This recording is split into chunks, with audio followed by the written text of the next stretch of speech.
Microsoft Office Excel home tab లో cells group నేర్చుకుంటున్నాం ఈ వీడియోలో. దీంట్లో insert to delete to format ఈ ఆప్షన్స్ నేర్చుకుంటున్నాం. వీడియోలోకి వెళ్లే ముందు వీడియోని లైక్ చేయండి, షేర్ చేయండి, ఛానల్ ని సబ్స్క్రైబ్ చేయని వాళ్ళంటే సబ్స్క్రైబ్ చేయండి. ఇక్కడ ఒక డేటా అయితే తీసుకుందాం. ఫస్ట్ సీరియల్ నెంబర్, నేమ్స్, ఇక్కడ సరికి paper 1,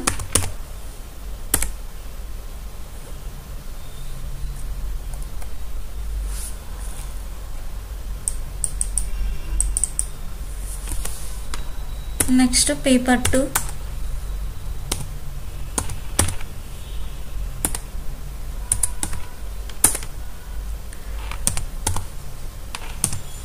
total, average, next students role numbers తీసుకుందాం. దానికోసం 1 2 నెంబర్స్ నోట్ చేసేసి ఈ రెండు సెల్స్ని సెలెక్షన్ చేసుకొని డ్రాగ్ చేయండి. ఎంతమంది స్టూడెంట్స్ కావాలంటే 20 మెంబర్స్ స్టూడెంట్స్ తీసుకున్నాను.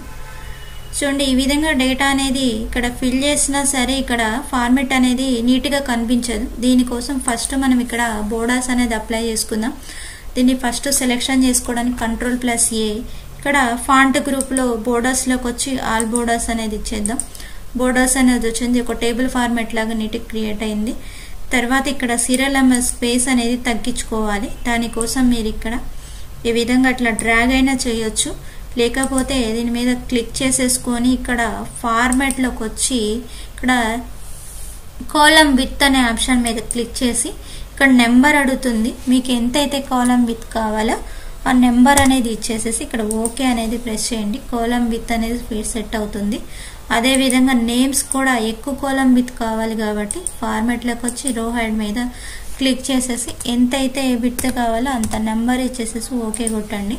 ఇది ఒక్కొక్కసారి మీకు స్పేస్ అనేది ఎక్కువ రావచ్చు, తక్కువ రావచ్చు. చూడండి, ఈ విధంగా ఇట్లా డ్రాగ్ చేస్తేనే మనకి ఎంత స్పేస్ అనేది ఈజీగా అర్థమైపోతుంది. ఈ మెథడ్ అయినా యూజ్ చేయొచ్చు, లేకపోతే మీరు ఫార్మెట్లో కరెక్ట్గా నెంబర్ తెలిస్తే అదైనా యూజ్ చేసుకోండి.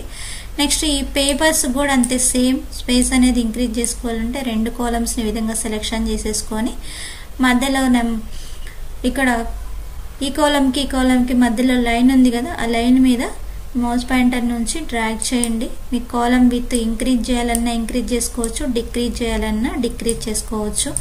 అదేవిధంగా రో కూడా హైట్ అనేది చేయాలనుకుంటే గనక ఈ మొత్తాన్ని రోస్ని సెలెక్షన్ చేసేసుకొని కిందకి ఇట్లా డ్రాగ్ చేయండి. ఎంత హైట్ కావాలంటే అంత హైట్. సేమ్ ఇదే ఆప్షన్ అనేది మీరు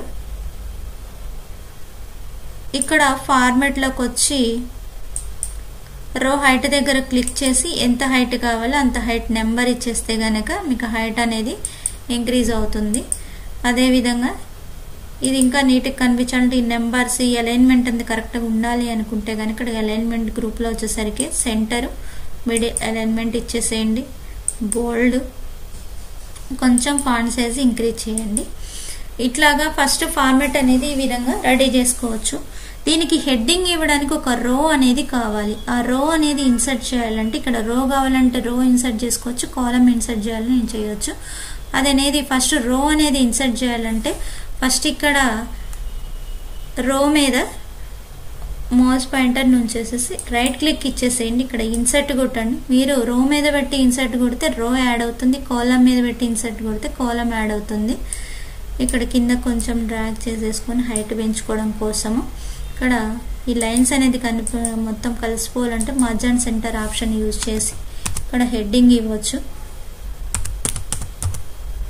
స్టూడెంట్ మార్క్స్ లిస్ట్,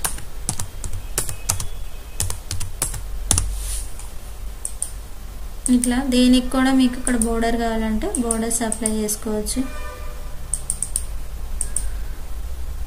దీని సైజ్ అనేది కొంచెం ఇంక్రీజ్ కావాలన్నా కూడా ఇంక్రీజ్ చేసుకోవచ్చు అనమాట. ఇక్కడ పేపర్ 1 తర్వాత పేపర్ 2 అనేది యాడ్ అవ్వాలనుకుంటున్నారు. ఇప్పుడు ఇదే విధంగా రైట్ క్లిక్ ఇచ్చి ఇన్సర్ట్ కొట్టిన కాలం అనేది యాడ్ అయిపోతుంది. ఇక్కడ సేమ్ ఆప్షన్ మీరు ఇన్సర్ట్లో ఉంటుంది. ఇన్సర్ట్ ఇక్కడ మీరు ఎక్కడైతే క్లిక్ చేశారో ఇన్సర్ట్ షీట్ కాలమ్స్ దాని మీద క్లిక్ చేస్తే కాలం యాడ్ అయిపోతుంది. నెక్స్ట్ దీన్నే కాలం అనేది మీకు అవసరం లేదు, డిలీట్ చేయాలంటే ఇక్కడ డిలీట్ ఆప్షన్ కూడా ఉంటుంది. డిలీట్లోకి వచ్చి డిలీట్ షీట్ కాలమ్స్ మీద క్లిక్ చేస్తే కనుక కాలమ్స్ డిలీట్ అవుతుంది. అదేవిధంగా రో యాడ్ అవ్వాలంటే ఇన్సర్ట్లోకి వచ్చి ఇన్సర్ట్ షీట్ రోస్ మీద క్లిక్ చేస్తే రో యాడ్ అవుతుంది. డిలీట్ చేయాలంటే డిలీట్లోకి వచ్చి డిలీట్ షీట్ రోస్ అంటే రో అనేది డిలీట్ అయిపోతుంది. ఈ విధంగా మీకు insert to delete options use చేసుకొని రోని యాడ్ చేసుకోవచ్చు, కాలమ్ని కూడా యాడ్ చేసుకోవచ్చు. అవసరం లేకపోతే డిలీట్ చేయొచ్చు, రోని డిలీట్ చేయండి, కాలమ్ని కూడా డిలీట్ చేసుకోవచ్చు అనమాట. నెక్స్ట్ ఇక్కడ ఈ ఫార్మాట్లో రో హైట్ కాలమ్ విత్ కూడా నేర్చుకున్నాము. లేదంటే మీరు ఈ విధంగా డ్రాగ్ చేసేసుకొని అయినా చేసుకోవచ్చు, ఇక్కడ ఆప్షన్ యూజ్ చేసుకొని చేయొచ్చు. నెక్స్ట్ ఆటో ఫిట్ రో height, auto fit column with అని ఉంది. ఇది చూడండి, ఈ ఆప్షన్ దేనికో ఫస్ట్ ఈ కాలమ్స్ అన్నిటిని కూడా నేను సెలెక్షన్ చేసుకొని ఇక్కడికి వచ్చి ఆటో ఫిట్ కాలమ్ విత్ అనేది ప్రెస్ చేశాను. చూడండి, అంటే మనకి ఇక్కడ డేటా ఎంతవరకు ఉందో అంతవరకే కాలమ్ విత్ అని ఫిట్ అయిపోయింది. ఇందాక నేనేం చేశాను, ఈ నేమ్స్కి ఎక్కువ కాలమ్ విత్ అనేది ఇచ్చాను. ఇక్కడ కాలమ్ విత్ ఎక్కువ ఉంది. అదే మీరు ఇక్కడ auto fit column with press చేస్తే ఏమైంది, మీరు ఇక్కడ నేమ్స్ ఎంతవరకు ఉందో స్పేస్ అంతవరకే ఫిట్ అయిపోయింది అనమాట. ఇట్లా మీకు కావాలంటే ఈ ఆప్షన్ కూడా యూజ్ చేసుకోవచ్చు. లేదు స్పేస్ ఎక్కువ ఉండాలంటే మనం ఎంతైతే స్పేస్ ఇచ్చామో అంతే కాలమ్ విత్ ఉండాలంటే కనుక మీరు డ్రాగ్ చేసుకోవచ్చు అనమాట. అదేవిధంగా రోస్ కూడా అంతే సేమ్, ఈ స్పేస్ అనేది ఎక్కువ అవసరం లేదు, మనకి ఇంత టెక్స్ట్ ఎంతవరకు ఉందో అంతవరకు స్పేస్ ఉండాలనుకుంటే కనుక ఈ ఫార్మాట్లోకి వచ్చి ఆటో ఫిట్ రో హైట్ అనేది ప్రెస్ చేయండి. రో హైట్ అనేది ఫిట్ అయిపోతుంది అనమాట. అండూ చేసినాను మళ్ళీ ఈ విధంగా. నెక్స్ట్ వచ్చేసరికి ఇక్కడ షీట్ 1, షీట్ 2, షీట్ 3 అని చూపిస్తుంది. షీట్ 1లో ఏం డేటా ఉంది, షీట్ 3లో ఏం డేటా ఉంది అనేది చూసుకోవాలి అనుకుంటే మీకు అక్కడ ఫస్ట్ ఆ షీట్ మీద క్లిక్ చేస్తేనే డేటా అనేది కనిపిస్తుంది. దీనికి ఒక నేమ్ అనేది పెట్టుకుంటే గనక మీకు ఏ షీట్లో ఏ డేటా ఉందో ఈజీగా అర్థమవుతుంది ఓపెన్ చేయకుండానే. దానికోసం ఇక్కడ వచ్చేసరికి రీనేమ్ షీట్ అనే ఆప్షన్ మీద క్లిక్ చేయండి. ఇక్కడ హైలైట్ అయింది చూడండి షీట్ 1 అని, అది బ్యాక్ స్పేస్ ఇచ్చి దీనికి ఏ కంటెంట్ మీకు ఏం హెడ్డింగ్ ఉందో ఆ హెడ్డింగ్ ఇచ్చేసేయండి. ఇక్కడ నేను మార్క్ షీట్ అని ఇస్తున్నాను. నెక్స్ట్ దీనికి కలర్ కూడా అప్లై చేసుకోవచ్చు అనమాట. దీనికి కలర్ ఇవ్వాలనుకుంటే కనుక ఈ ఫార్మాట్లోకి వచ్చి ట్యాబ్ కలర్ ఆప్షన్ ఉంటుంది. ఈ ట్యాబ్ కలర్ మీద మీకు కలర్ అనేది చూస్ చేసుకోండి, కలర్ అనేది అప్లై అవుతుంది ఈ విధంగా. నెక్స్ట్ షీట్కి కావాలంటే నెక్స్ట్ షీట్లో ఏం డేటా ఉంటే ఆ షీట్ దాని మీద, లేకపోతే రైట్ క్లిక్ ఇచ్చి ఇక్కడ రీనేమ్ అనేది ఈ విధంగా కూడా ఇచ్చుకోవచ్చు అనమాట. బ్యాక్ స్పేస్ ఇచ్చి ఇక్కడ ఈ షీట్లో ఏముందో దానికి నేమ్ కూడా ఇవ్వచ్చు. సేమ్ దీనికి కూడా ఇక్కడే మీరు ట్యాబ్ కలర్ ఇవ్వాలనుకుంటే గనక ఇక్కడే రైట్ క్లిక్ ఇచ్చి ట్యాబ్ కలర్ అనేది చూస్ చేసుకోండి. ఈ విధంగా మన కలర్స్ అప్లై చేసుకోవచ్చు. నేమ్ షీట్కి నేమ్ కూడా ఇవ్వచ్చు అనమాట. నెక్స్ట్ దీంట్లోనే హైడ్ అన్హైడ్, ఇక్కడ మీకు కాలమ్ కానీ రో కానీ అవసరం లేదు అనుకుంటే కనుక దాన్ని హైడ్ చేసుకోవచ్చు, లేకపోతే కావాలనుకున్నప్పుడు అన్హైడ్ చేసుకోవచ్చు. ఇక్కడ పేపర్ 2 అనేది నాకు అవసరం లేదు, దానికోసం నేను ఇక్కడే రైట్ క్లిక్ ఇచ్చి హైడ్ ఆప్షన్ మీద క్లిక్ చేశాను. చూడండి పేపర్ 2 అనేది వెళ్ళిపోయింది. అదే మళ్ళీ కావాలనుకున్నప్పుడు ఇది పేపర్ 2 దేనికి మధ్య ఉంది, ఏ కాలం మధ్య ఉంది, ఆ రెండింటిని సెలెక్షన్ చేసి ఇక్కడే రైట్ క్లిక్ ఇచ్చి అన్హైడ్ ఆప్షన్ అనేది ప్రెస్ చేయండి.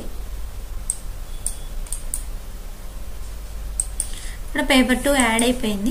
సేమ్ ఇదే ఆప్షన్ ఇక్కడ ఫార్మాట్లో చేయాలంటే కాలం మీద క్లిక్ చేసి ఫార్మాట్లోకి వచ్చి హైడ్, మీకు ఏది రోనా కాలమా షీటా అని ఇన్ని ఆప్షన్ చూపిస్తుంది. మనకి ఏది కావాలో దాని మీద క్లిక్ చేస్తేనే అవుతుంది. అదేంటంటే మీకు డైరెక్ట్గా అక్కడ క్లిక్ చేసి రైట్ క్లిక్ ఇచ్చారు కాబట్టి కాలంలో ఆ హైడ్ అయిపోయింది. నెక్స్ట్ అన్హైడ్ చేయాలన్నా సేమ్ మళ్ళీ ఫార్మాట్లోకి వచ్చి హైడ్ అన్హైడ్ మీద క్లిక్ చేసి ఏది అన్హైడ్ చేయాలో ఇక్కడ అడుగుతుంది. ఇక్కడ క్లిక్ చేస్తే ఇట్లా వస్తుంది అనమాట. ఇదేమో డైరెక్ట్గా మీకు కాలం మీద క్లిక్ చేసాం కాబట్టి హైడ్ కొట్టగానే హైడ్ అయిపోయింది, ఇంకా ఆప్షన్ చూస్ చేయాల్సిన అవసరం లేదు. అదేమో ఆప్షన్ అనేది చూస్ చేయాల్సి వస్తుంది. ఈ రెండింటిలో మీకు ఏది ఈజీ ఉంటే అది సెలెక్షన్ చూస్ చేసుకోండి.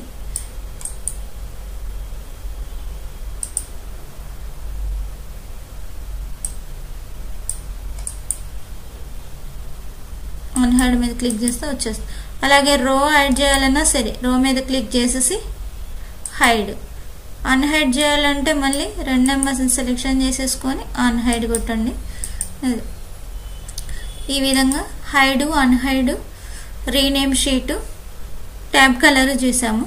దీనిలో move or copy sheet option అని చూడండి. ఫస్ట్ ఇది ఈ డేటాని కాపీ చేయాలంటే ఈ విధంగా సెలెక్షన్ అనేది చేసుకుంటాము, లేకపోతే కంట్రోల్ ఏ ఆల్ సెలెక్ట్. ఇక్కడ కాపీ ఎక్కడికి వెళ్ళి కాపీ చేయాలి ఆ షీట్ మీద క్లిక్ చేసేసి ఇక్కడికి వచ్చి పేస్ట్ ఆప్షన్ మీద క్లిక్ చేయండి. చూడండి సేమ్ ఈ షీట్కి ఈ షీట్కి డిఫరెన్స్ చూడండి. ఇక్కడ అలైన్మెంట్ అనేది ఇచ్చాము మనం. ఇక్కడ అలైన్మెంట్ నీట్గా ఉంది టేబుల్ అనేది. చూడండి ఇందులో అలైన్మెంట్ ఏం లేదు, డేటా ఎలా ఉంది అయితే అక్కడ ఎట్లయితే టైప్ చేసామో అదే విధంగా ఉంది.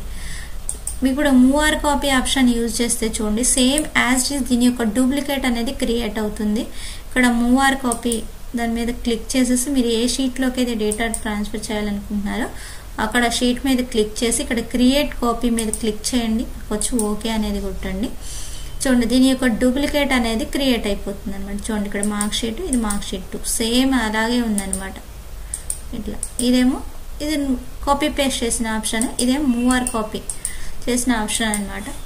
దీనికి కాపీ పేస్ట్కి మూవ్ కాపీకి డిఫరెన్స్ అది. నెక్స్ట్ వచ్చేసరికి ఇక్కడ ప్రొటెక్ట్ షీట్ ఆప్షన్ ఉంది. ఇప్పుడు ఇందులో డేటా అనేది చేంజ్ చేయకుండా ఉండడం కోసం మనం ఒక పాస్వర్డ్ అనేది క్రియేట్ చేసుకోవచ్చు. ఫస్ట్ ఇక్కడ ఒక డేటా అనేది ఇస్తున్నాను చూడండి, ఇక్కడ మార్క్స్ అనేది యాడ్ చేశాను.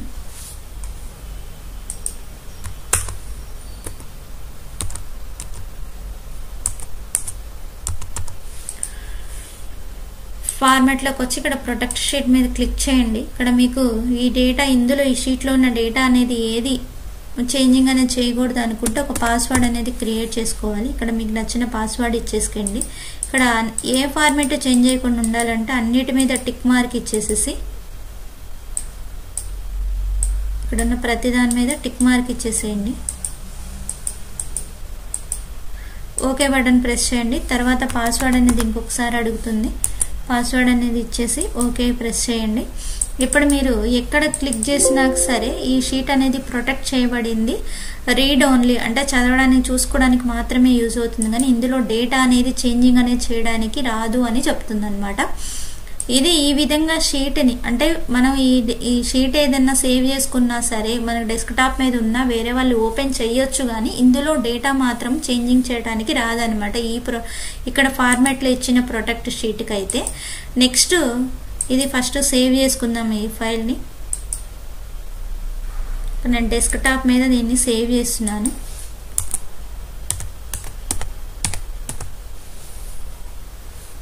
మార్క్ షీట్ అని ఇచ్చేసి సేవ్ చేస్తున్నాను.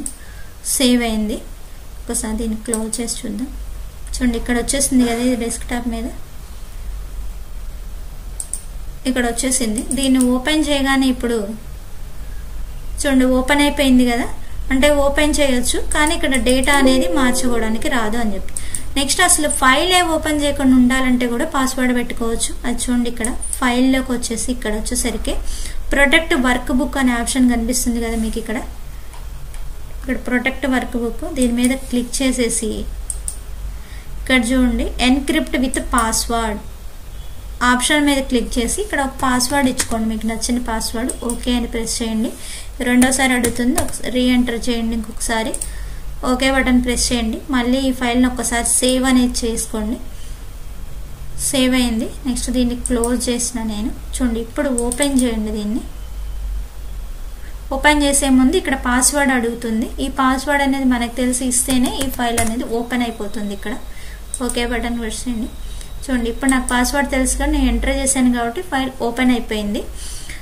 నెక్స్ట్ మళ్ళీ దీనికి పాస్వర్డ్ అనేది రిమూవ్ చేయాలనుకుంటే కనుక సేమ్ మెథడ్ ప్రొటెక్ట్ వర్క్ బుక్లోకి వచ్చేసేయండి. మళ్ళీ ఎన్క్రిప్ట్ విత్ పాస్వర్డ్ మీద క్లిక్ చేసేసి ఈ పాస్వర్డ్ని ఇక్కడ రిమూవ్ చేయండి. రిమూవ్ చేసేసి ఇక్కడ ఓకే కొట్టండి. మళ్ళీ ఈ ఫైల్ సేవ్ చేసుకోండి, ఈ షీట్ని సేవ్ చేసుకోండి. ఇప్పుడు క్లోజ్ చేసేసేయండి. ఇప్పుడు ఓపెన్ చేద్దాం మళ్ళీ. చూడండి ఇప్పుడు షీట్ అనేది ఓపెన్ అయిపోయింది. ఈ విధంగా ఇక్కడ ఫార్మాట్లో ప్రొటెక్ట్ దానిలో వచ్చేసరికి మీరు పాస్వర్డ్ ఇచ్చేస్తే మాత్రమే ఇక్కడ డేటా అనేది చేంజ్ చేసుకోవడానికి వస్తుంది. పాస్వర్డ్ ఇవ్వకపోతే చేంజింగ్ అనేది రాదు. ఇక్కడ ఫైల్లో అక్కడ కూడా అంతే, మీకు పాస్వర్డ్ ఇస్తేనే వస్తుంది అనమాట. ఈ విధంగా మనం షీట్ అనేది ఫుల్ ఓపెన్ చేయడానికి ఒక పాస్వర్డ్, ఇక్కడ వచ్చేసరికి డేటా అనేది చేంజింగ్ చేయకుండా ఇంకొక పాస్వర్డ్ అనేది, ఈ విధంగా పాస్వర్డ్ అనేది షీట్ని ప్రొటెక్ట్ చేసుకోవచ్చు అనమాట పాస్వర్డ్ ఇచ్చేసి. ఈ వీడియో కనుక నచ్చితే లైక్ చేయండి, షేర్ చేయండి, ఛానల్ని సబ్స్క్రైబ్ చేయండి. Thanks for watching.